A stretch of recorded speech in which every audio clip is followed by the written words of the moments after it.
What's up, everybody? Weston here with another daily deck tech video, and today we're back to viewer requests, and today I wanted to go super budget with the viewer requests and see what I could do. So somebody, correct me if I pronounce the name wrong on here, somebody suggested Rassilon, the war president from the Doctor Who set. So I wanted to use him and make some a pretty budget list, because most of the lists lately have been like $300, $400, and you know, we got to bring that down to reality.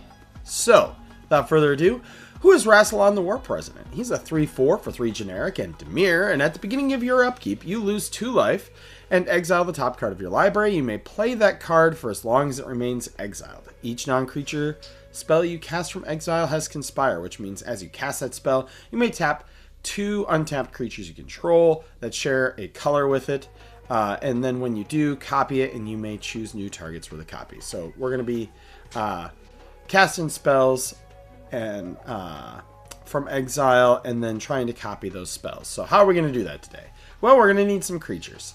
Now, I'm a little light on black, but I did try to get some multicolor in here for my black spells. First, we have Baleful Strix, just a generic 1/1 flying death touch, and when it enters, draw a card. This card's very strong, very good. It's seen legacy play and modern play in the past. Just an overall pretty good little value engine. We have our, well, not value engine, he only draws once, but pretty good value card, because it's also death touch, and if somebody attacks him, nobody dies. Dream Devourer. It's a 0/3 for 2, and each non-land card in your hand without Foretell has Foretell, equal to its mana cost reduced by 2. So during your turn, you can pay 2 generic, and then it's exiled from your hand face down, and then you can cast it for the Foretell cost, which it says is this -2. Then, oh, thank you, honey. Oh, my daughter gave me some cards that she found. Then we have ourselves Grima Saruman's Footman. Grima Saruman's Footman can't be blocked, and whenever he deals combat damage to a player, that player exiles cards from the top of their library till they exile an instant sorcery card. You can cast it without paying its mana cost. Then that player puts the exiled cards that weren't cast on the bottom of their library in a random order. Next up, we have Hermes, Overseer of Elpis. One second, friends. As I was saying, Hermes, Overseer of Elpis. It's whenever you cast a non-creature spell, create a blue bird creature token with flying and vigilance. And whenever you attack with one or more birds, you scry 2. So this will not only net you some little blockers and attackers with your birds, but also if you hit with one of those birds, you get to scry 2, which will help you set up the top of your library. We have Homunculus Horde, a card that I personally love. I love the art on it with all little glowing eyes. Whenever you draw your second card each turn, create a token that's a copy of this creature. We have Lord of the Nazgul. I love this card. I actually have a Lord of the Nazgul commander deck. And it has flying and raids you control up protection from ring bearers. That's pretty niche and probably won't come up unless somebody's really Lord of the Rings heavy like I am. And whenever you cast an instant sorcery spell, create a 3/3 black wraith creature token with menace, and then if you control 9 or more wraiths, they get a base power of 9/9 till end of turn. We have Mechan Navigator, which is when this creature becomes tapped, draw a card, then discard a card. So, you know, we have ourselves with the connive and things on there, so you can tap it. We have Mischievous Mystic. Whenever you draw your second card each turn, create a blue fairy. Mocking Sprite. Instant sorceries you cast cost 1 less. We have Murmuring Mystic. Whenever you cast an instant sorcery, create a burb. Nadir Kraken. So whenever you draw a card, you can pay 1. If you do, put a 1/1 counter on Nadir Kraken and put a 1/1 tentacle into play. This is another one of those cards that I personally love, and so I fit in here. As always, make these decks your own. Add in what you want, take out what you want. I usually don't put tutors or game changers in, so you can, this is just, deck techs are always a way to give you a starting base of something or a concept of an idea. We have Nanoform Sentinel, which is whenever this creature becomes tapped or untapped target permanent, this ability triggers only once each turn. We have Una, Queen of the Fae, a classic with beautiful art on it by Adam Rex. Flying and XN, a hybrid blue-black. Choose a color. Target opponent exiles the top cards of their library. For each card of the chosen color exiled this way, create a 1/1 blue and black fairy rogue. These are blue-black fairies, so you will be able to tap them with your Rassilon and get good value.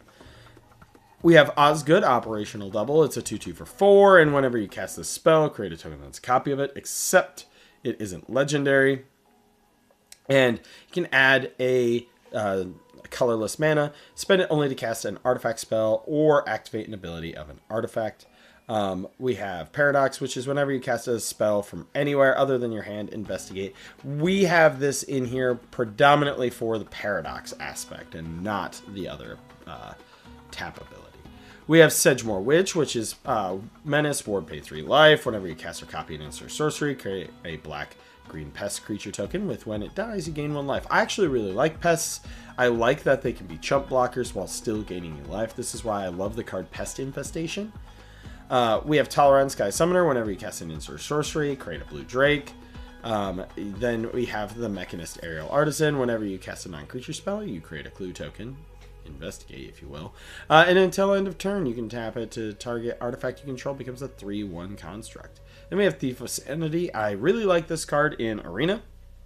It has flying, and whenever it deals combat damage to a player, load the top 3 cards of that player's library, exile 1 face down, then put the rest into their graveyard. You may cast that card for as long as it remains exiled, and mana of any type can be spent to cast it.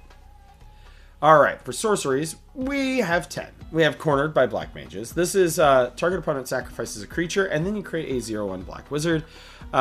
With whenever you cast a non-creature spell, it pings each opponent. This is a pretty fun one to copy, because then you're going to have opponents sacking creatures, and then what it's going to do is give you those little 0/1s that you can set up for tapping to copy more spells, or also to just get that extra ping into your opponents. We have Dream Harvest, which is very expensive, but each opponent exiles cards from the top of their library till they've exiled cards with mana value of 5 or greater this way. Until end of turn, you may cast cards exiled without paying their mana cost. So, you could get a whole bunch of low ramp value spells out of the person, or you could get a Blightsteel Colossus out of the person, and you get to, you know, have that regardless. Then we have Feed the Swarm, destroy target creature or enchantment. We included this because we do need sometimes some enchantment removal, and it's also still creature removal as well, and with it being copied, great times. We have Great Intelligence Plan. Draw 3 cards. Target opponent will face a villainous choice. They either discard 3 cards, or you may cast spells from your hand without paying their mana cost. Pretty fun, and if you copy it, they have to face that choice twice. Knight's Whisper, draw 2, lose 2. Realm Sketching is create a token that's a copy of target artifact, creature, or land. We have River's Rebuked, bounce all non-land permanents. Target player controls to their owner's hand. You copy it, you get to choose 2 players. Sign in Blood, target player draws 2, loses 2. Treasure Cruise, draw 3. Zombify, return target creature card from your graveyard to the battlefield, because somebody will probably kill like your Una or your Osgood or some of your other creatures in there. Instance, this is where we have 25. We have Aetherize, return all attacking creatures to their owner's hands. We have Behold the Multiverse, scry 2, draw 2. It has Foretell. So since it's whenever you cast any spell from exile, I did include quite a few Foretell spells in here because it's just generically good. We have Brain Surge, draw 4, put 2 on top of your library in any order. We have Cancel in here, Counter Spell, Counter Squall. I believe, where is it? Saw It Coming. Yep. Those are our counter spells just quickly offhand. Oh, yeah, Negate is in here as well. We've got Consider for Surveil 1, draw. Deadly Dispute, sack a creature, draw. And since we're making so many tokens, this is just good. And especially since we're going to be able to copy it with our commander. Depart the Realm, turn a permanent to its owner's hand. Frantic Search, draw 2, discard 2, untap 3 lands. Murder, Opt, scry 1, draw 1. Poison the Cup, Foretell, it destroys a creature, and if it was foretold, you scry 2. We have Power Word Kill, destroy target non-angel, non-demon, non-devil, non-dragon creature.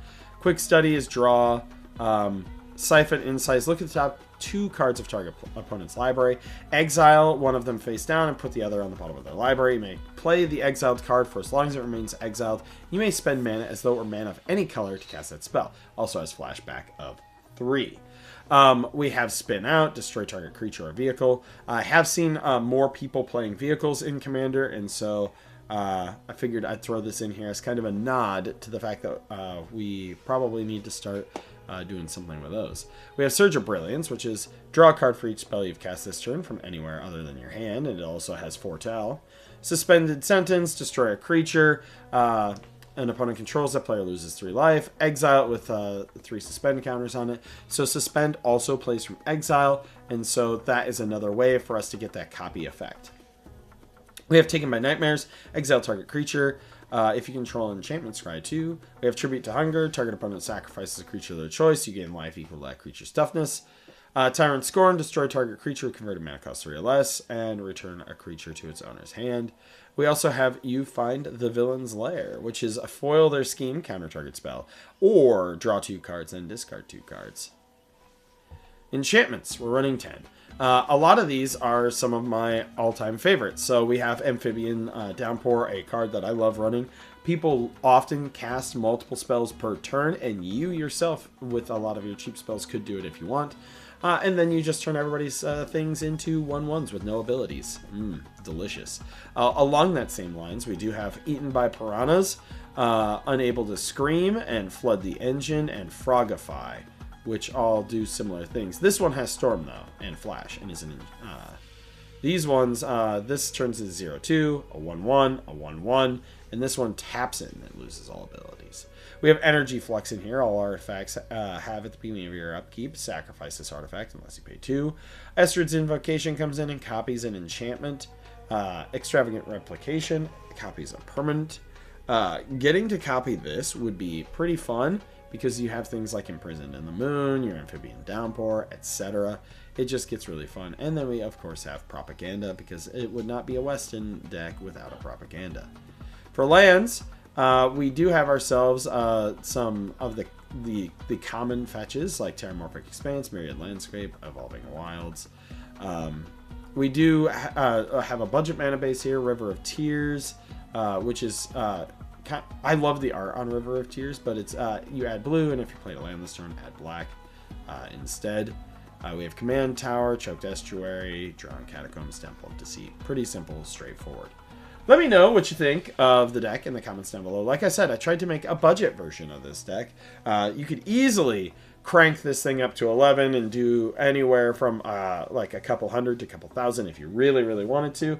But sometimes it's good to give folks an option under $100. So let me know what you think in the comments down below. As always, I'm Weston with the Hidden Gibbon, and looks like I have about 1, 2, 3, 4, 5, 6, 7 more viewer requests I'll be doing here in the coming days, and that should tide us over until Strixhaven season. But as always, I'm Weston with the Hidden Gibbon, and I hope you all have a wonderful day.